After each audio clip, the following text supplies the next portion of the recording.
Hey ratbags, it's Jade. Today going over the secret changes in 1.3. You saw the patch notes. I did the patch notes video showing you mostly gameplay of everything while I explained it, but there's always these hidden changes. And Sean P, the master data miner, has done another Reddit post. I don't normally do these videos because I ain't gonna lie, I find them quite boring, and this video has taken way too long for me to actually make because I have tried to find gameplay rather than just talking over generic stuff. I also think some changes are so self-explanatory or so minute that most players don't care. But there is some juicy stuff in this particular post, so I'm going to show it off. And I think in future I will pull off some of this information and just deliver it a little bit quicker in bite-sized formats. But yeah, so enjoy. Huge changes to armors, weapons, creatures, attacks, and mostly actually buffs and really good stuff happening here. You won't find this in the regular patch notes. Let's go. Secret changes in Grounded. So the Giddy Goop, you know that obviously it does slow down damage. Pretty much enemies will move slower and they'll have their attack speed reduced. But by how much does this actually work? That's something we don't find out directly from the game. It reduces the movement speed by 20% for 5 seconds. And it's going to reduce the attack speed by 20% for 10 seconds. So that's a pretty good buff, I would say.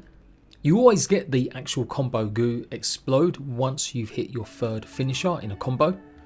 And that'll actually do 25 extra general damage and 16 stun damage in a small area of effect right in front of you. This also does apply to friendly fire as well, making the goo definitely something you want to try and get hold of. I got incredibly lucky and got it when I was testing out in my actual 100% world, just on an off chance killing a few of them. If you somehow missed it, the Giddy Goop is something that you get from killing fireflies. You've got a 1% chance of it dropping. Of course, we can now go ahead and craft trinkets like the sturdy shell. I think it's pretty obvious what this does, but the actual stats behind it says it does directly reduce 50% attack damage from players' weapons, tools and turret attacks. What it won't do is actually reduce any damage you take from any proc chances from armor, mutations or status effects such as poisons applied by other players. So if you've been using this somehow, maybe in a design mode, in playground mode, or just creative with your friends, wondering why you're still able to be poisoned quite a lot, it's because it only affects them damage types: weapons, tools and turret attacks. And it doesn't make you a complete major threat, it only increases the chance by 20%. So if you're wearing this and other friends aren't, enemies might only attack you by 20% extra rather than like a huge amount. The nifty needle, I kind of surmised it did about 25% damage, and that's exactly what it does with each shot. Obviously it's got to be charged. And again, just as a surmise when I show these off, the Astonishing Acid is weak sauce. It only does a 10% extra amount of damage when you hit the third combo hit with any weapon. That 10% I think is just way too low. It is obviously meant to be designed about being an early game trinket that you can craft, but yeah, it's still not even worth your time. The Unstable Capacitator obviously gives you a chance of dealing AoE effect. That's going to do 30 shock damage and ignores all armor and resistances, and also do 15 stun in a 500 range area of effect. That's pretty big, but it still only has a 10% chance of triggering. I know some people have been wanting the basketballs to do some damage, as it kind of sounds like a great idea. Well, however, what you can be doing or using them for is repairing your build plate pieces. I mean, not that you'd really want to be utilising it in this way, but apparently you can see it does repair very slightly your build pieces. So it could be useful, especially if you've got like a build up high, maybe it's been attacked as part of a raid and you really don't want to have to build a scaffolding to get up to it. As long as you're a good shot, then you will be able to repair a little bit with it. Now there's two actual variances with this though. This only does 1 HP, but if you actually go and craft one of the pupil ones instead, it should do 5. You can see it is a lot more. So there you go. It could be useful if you set up loads of traps, defences, maybe turrets, and you don't want to have to go all the way over to repair something. You could just literally sit here lobbing a bunch of balls at it. By now as well, I showed you guys that obviously you can do damage with your rapiers underwater now. Well, the actual damage numbers are 27 for the regular rapier and then 59 for the Tiger Mosquito level 2. So they're pretty effective. If I can get close enough. And there we go. Some more choice and weapons now in dealing with creatures underwater. Now, a lot of people are unhappy that the Battle Buddies mutation is a thing. It basically increases the amount of damage done to you or reduces it, and the amount of damage that you do reduced as well to your friends. This is actually by 75%. And again, any damage from weapons, tools, unarmed, thrown and turret direct damage will reduce it by 75%. And just like the sturdy shell, it's pretty much only gonna stop that. It won't affect any poisons or mutation damage or any kind of other proc gen damage. Blast of the Moldy Matriarch, we've got actually more info about what it does, especially when you have Apex Predator on. Previously this wouldn't give you a buff, but now it does. Still doesn't actually tell you details about what it does. So it used to give venom damage, but that got removed. Instead, you've got a chance of receiving a buff when you utilise it, 20% in fact. So when you do get that effect, it's meant to give you a buff for 10 seconds that will give your weapon a chance to spawn a puddle on the ground. And this puddle will last for 10 seconds and it's going to apply 2 more buffs. You get increased critical hit chance by 10%, and then it would be lifesteal for blaster attacks only, allowing you to heal for 10% of blaster glove damage dealt. So I guess it's meant to kind of act like, obviously, the infected broodmother a little bit. Being in the puddle is going to heal her, or any explosions will heal. Oh, and it finally did it after about the 20th time. There you go. So it may be 20%, but I would argue that's a lot lower since I've only triggered it once in about, I don't know, 40 times. Scarab beetles, we know they live in the pipe. That's the best way to go and get some, right? Well, it looks like they've slightly nerfed the ability to steal actual shells from them, but to compensate that, they've actually made them drop even more. I noticed this the other day again when I went to go and get some. It's always been a good spot to go and get a bunch of shells from scarabs, but it seems like even more twinkly shells were dropping. So these guys can actually just be killed with one hit from any weapon now. So the way it works is you've got potential with RNG and the loot table to get 9 shells just by killing one single guy. It's definitely something to bear in mind. Now, apparently this is in relation to only the ones found in the pipe, nowhere else in the yard. Now, Sean has put a bunch of changes for the waft emitter.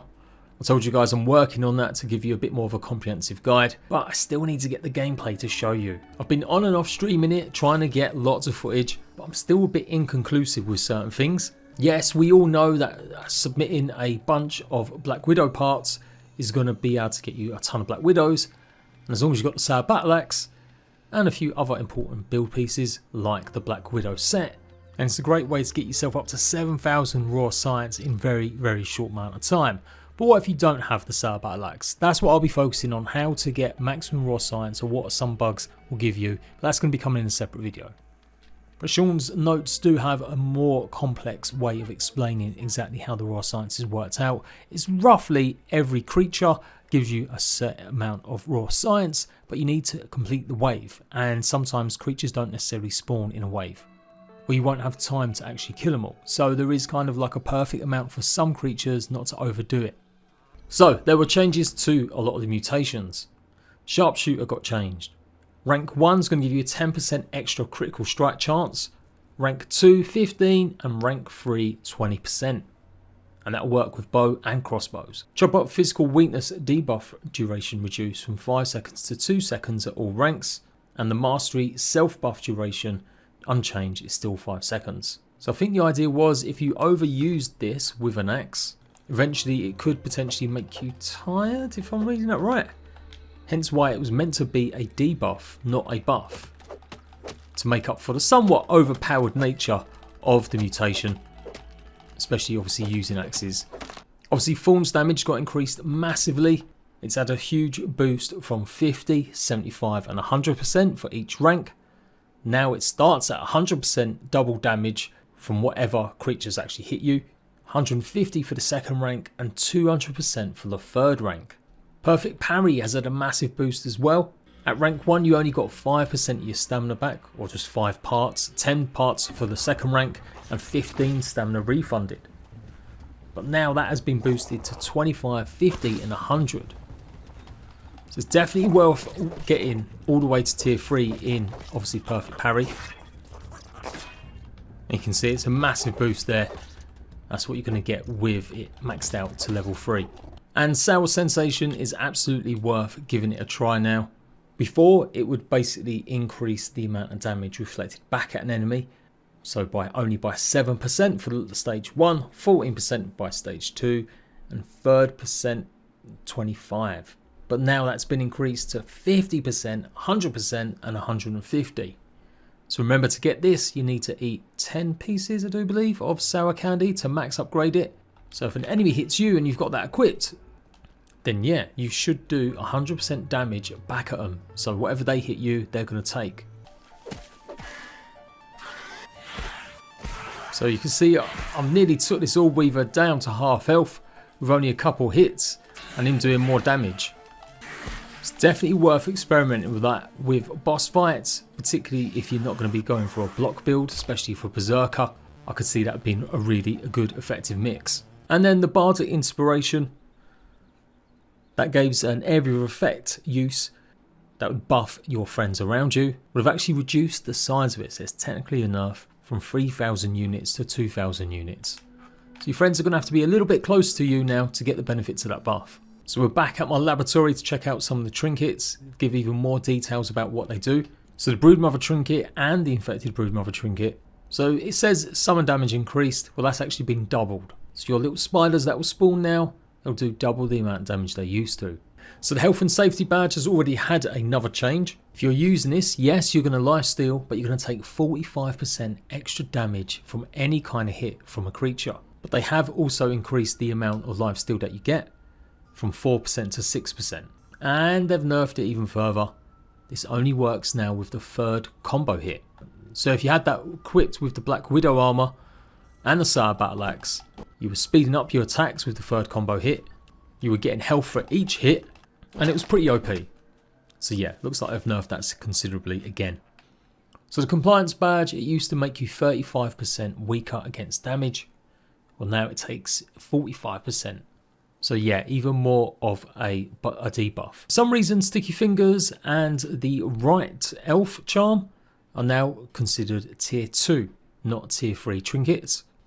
And to fully explain what the speed droplet did, before it was meant to reduce the amount of stamina used when sprinting, but now it's just going to increase your movement speed by 10% extra, even more. That is pretty fast. I think that combined with the Aphid Slippers would probably give you the same kind of buff as the power-ups, which in my mind is about a 50% increase in speed. So the Biomedical badge, that got buffed. Instead of only 1 heal every 10 seconds, it now does 3 points every 10 seconds. But the amount of food drain that it does has been increased 3 times. It used to be 2, now it's 6 that it's going to take away every 10 seconds of your food bar. And the Intern badge, it used to be 25% that it would make you slower. Well, now that's been increased to 30%.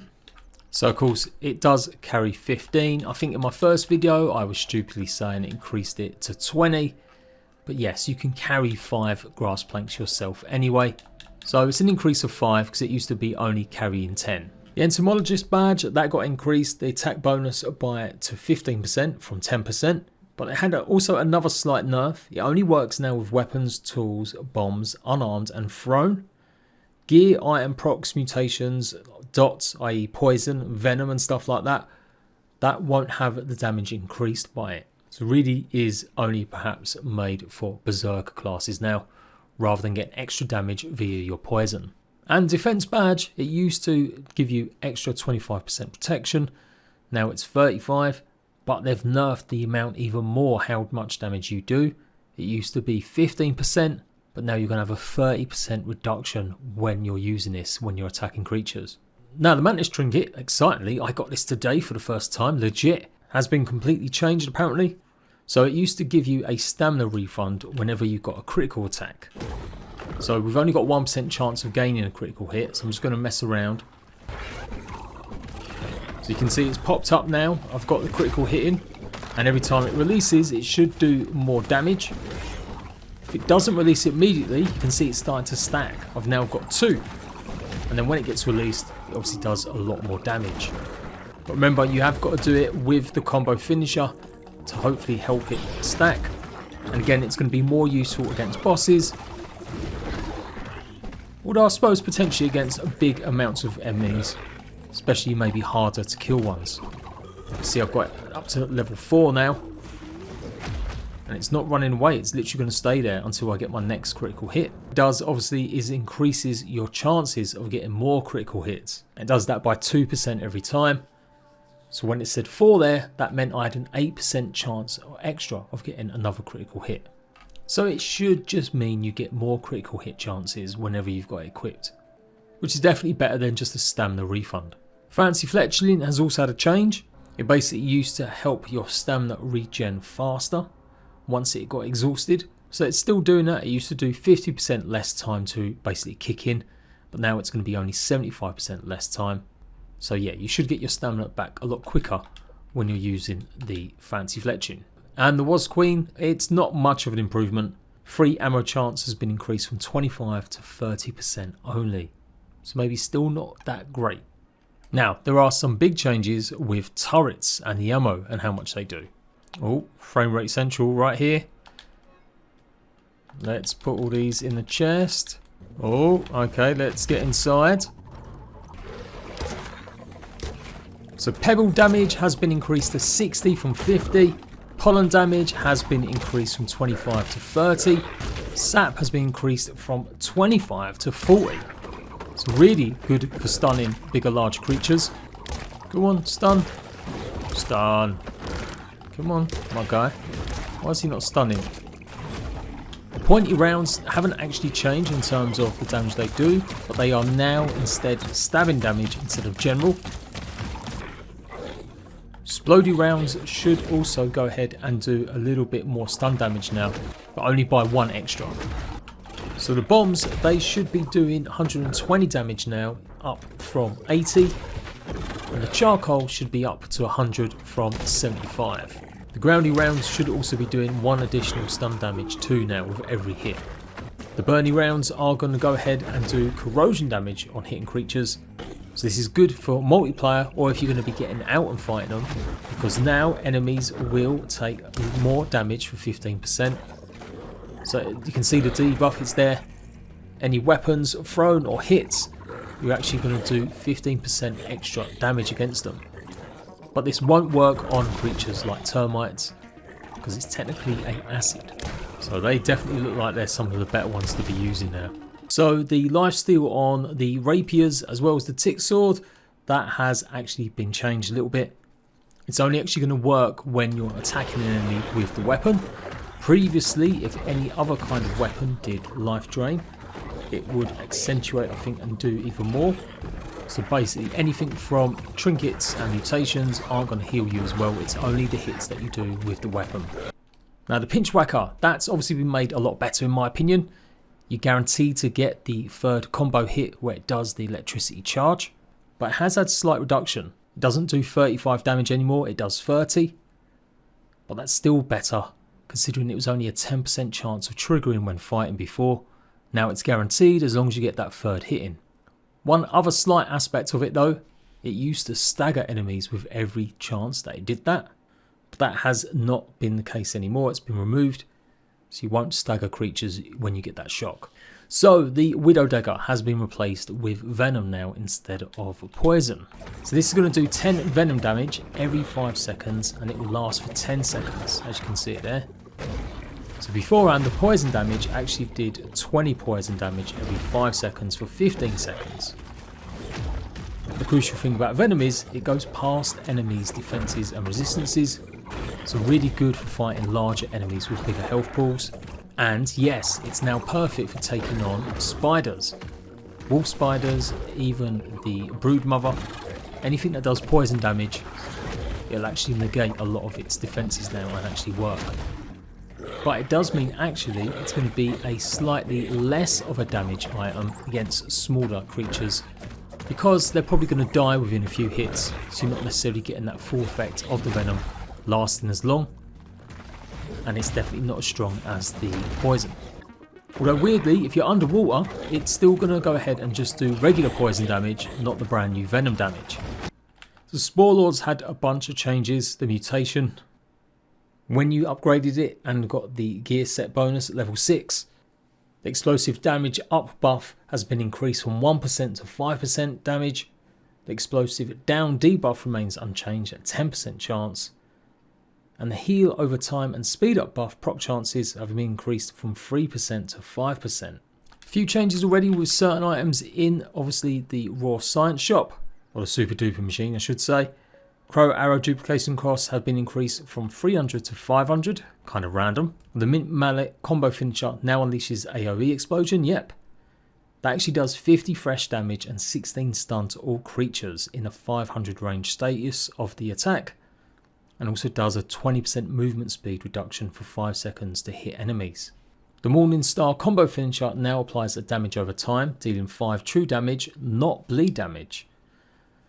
This is important because true damage bypasses defense and resistance pretty much every 1 second for 7 seconds. I would say you want to start throwing your salty Morning Star as soon as possible because they've changed how much damage it does when you throw it.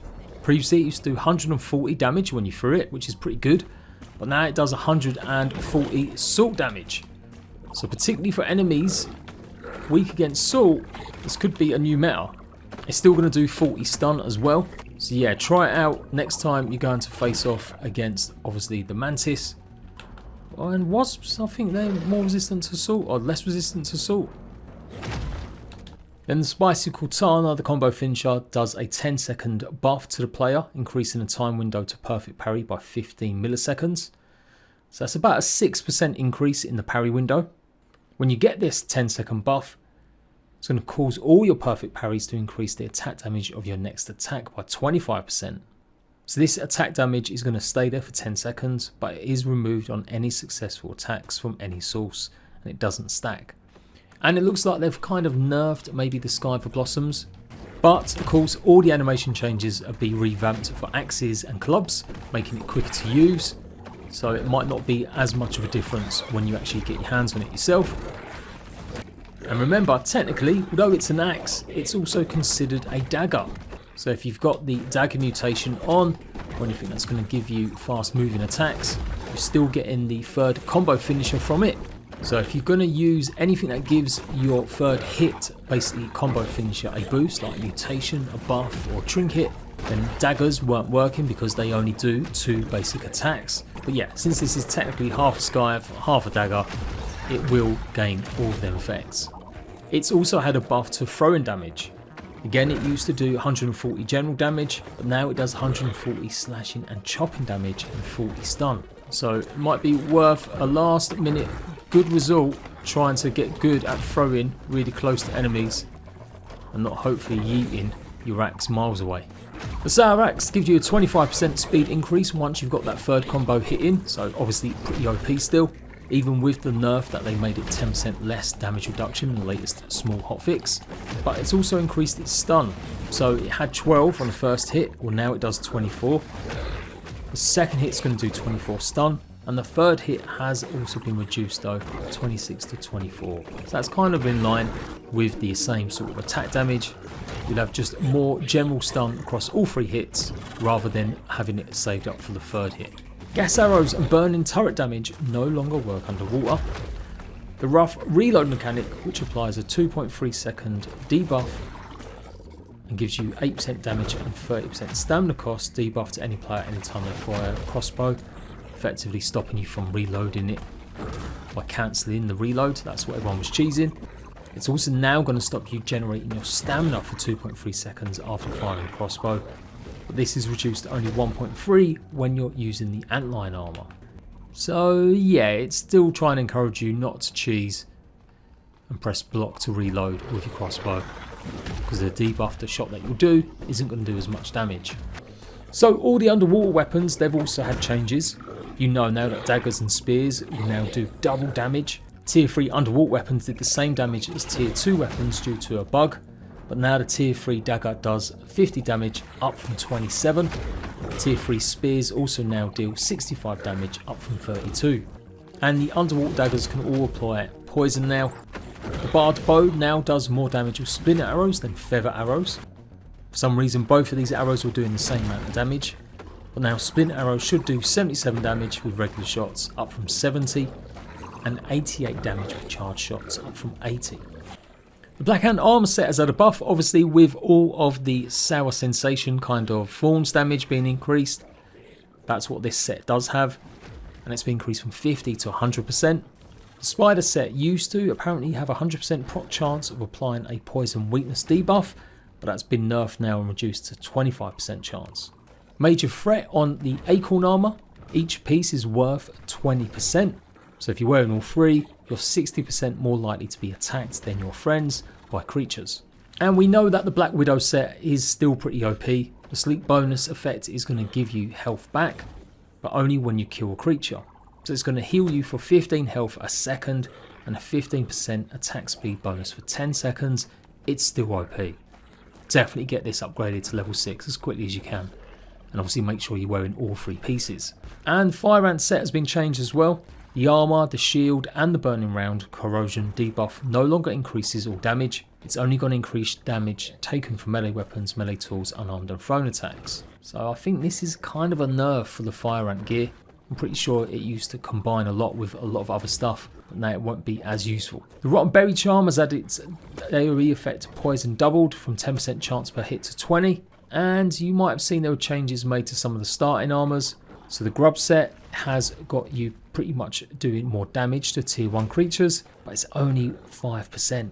I think I preferred the previous one that it had, which was more stamina. And Clover armor is now a tier 1 armor set instead of just being 0. You'll get a 5% damage reduction from tier 1 creatures, and no longer will you have to have your first reduced by having the full set. Instead, it's going to heal you for 1 health every 10 seconds. And some more to do with the Widow armor set, getting really into it.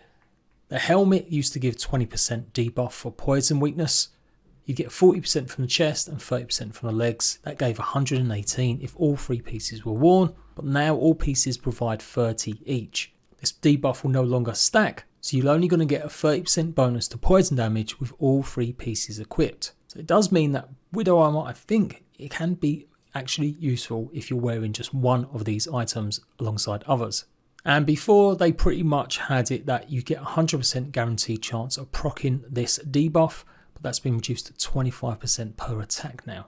So Sean's notes are that you could wear the Spider helmet, get 20% debuff, Spider chest 40% debuff, and Widow legs 30% to achieve the same 118 as you could get before, while getting 1 Widow sleep bonus for the parry poison. Some other Demon and Mouldy Matriarch, they're now heavy sets. They've got 100 durability per piece, a helmet and legs 10 defense, 7.5 damage reduction, chest 20 defense, 15% damage reduction, and now a heavy armor set with 9% increased stamina usage per equipped piece.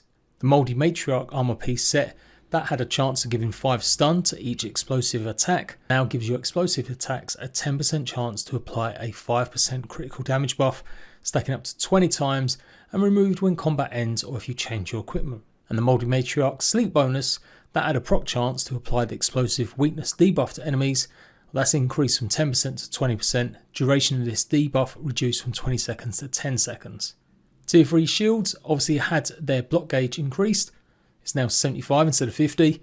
Tier 1 and 2 shields remain the same at 25 and 50. But of course now when you're wearing a shield, it's going to mean your one-handed attacks do 20% less damage, and have increased ammo stack sizes from 20 to 30. So consumables, we all know now there's a 4-second penalty for using them. The new smoothing syrup smoothie, 1 mushroom, 1 algae and an optional stronger base.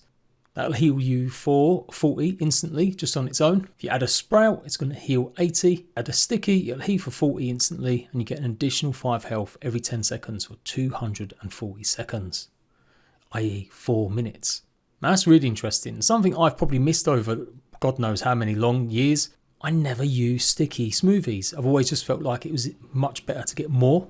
But the fact that it does actually heal you over time, I think I'm going to definitely invest a little bit into getting more gum. Bandage instant heal now increased from 5 to 10, and it increases 1 HP every 2 seconds over 100 seconds to 3 HP every 2 seconds for 50 seconds. The base version of all smoothie healing increased from 20 to 40. Granola bar healing increased from 40 to 80. And beefy versions of all smoothies healing increased from 40 to 80. And the reflect thorns on both the tier 2 and tier 3 meals has increased from 25 to 75%. Sean's listed a bunch of changes to do with crafting the materials needed, but these were kind of all covered in the patch notes, or they're pretty self-explanatory. Just go and look up something you're going to craft and it will obviously tell you what has changed, what it needs now, so I'm not going to waste time reading them all. Black Widow's base attacks aren't going to do as much damage, only a slight reduction though, by 10, but their stun damage has been increased. Their flurry and their power attacks have also been reduced, but again the stun damage has been increased on both of them. You get the idea. Its overall attack damage has been nerfed, but its stun damage has been buffed. It has got 2 new attacks though.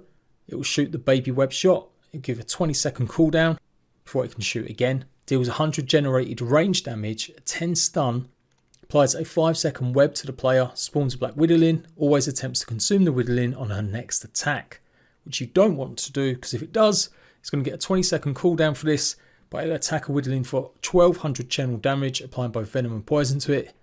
This attack cannot hit the player and is only used after the baby web shot and won't be used on already existing widowlings. It will get 2 buffs which increases attack speed by 50% for 10 seconds and heals the Black Widow for 30 health every second for 10 seconds. So really, as soon as that baby spawns, that shot gets off, kill that Black Widowling as soon as possible. It's had its defense reduced from 15 to 10, but it has had its maximum health increased to 3000 from 2500. And it's had a lot of its resistances removed as well. So you should be able to use pretty much a lot of more weapons on it. So Sour is the way to go to take on Black Widows now. Antlions have had a slight nerf in their attack damage, but they've had some of their attacks changed to become an AoE effect. And you can stun them a lot quicker now. You should be able to get 2 stuns in for the same time that you might have got 1 in before. When you're using your turrets, any mixed enemies, defense points, raids and waves will take 4 times damage from them instead of 3. Bunch creatures have had their burrowing changed or shortened the cooldowns, so antlions and ladybird larvae. Also you'll now be able to get the ladybird larvae trinket from the ones that burrow, because apparently previously you couldn't. The mantis pollen attack has been removed when it spawns. Orc creatures, we know from the patch notes that they are now going to inhibit their creature's weakness, so it's not just a case of Sour being good for them. What you would normally use on a Bombardier Beetle is going to be good for the Orc one, but it is a little bit more complicated than that. It does look like some of the reductions aren't exactly the same, but they are definitely more weaker of similar properties that they're weak to. You'll be able to stun roly-polies and stink bugs more often. Ruz-Ts will be harder to kill as they've been increased from 0 to 3 defense, but they've also gained a 50% weakness to smashing. So wasps were 25 resistant to slashing, also 25% resistant to spicy and 25% weakness to salty. But that's been removed. Instead, it's now just a 50% weakness to salty. And the raid variants of wasps weren't the same as the regular. Now they will. So there we go. Let me know if you do like these types of videos. I will carry on maybe doing them. I've done a couple in the past, but like I said, I've normally done it in just showing off 1 or 2 items rather than going through every single list. I do appreciate the work the data miners do, and Sean really conveying this in a nice, easy way. But like I said, sometimes I think too much info isn't always actually a good thing. But I do think some of this is worthwhile. So yeah, until next time, ratbags, I'll catch you later.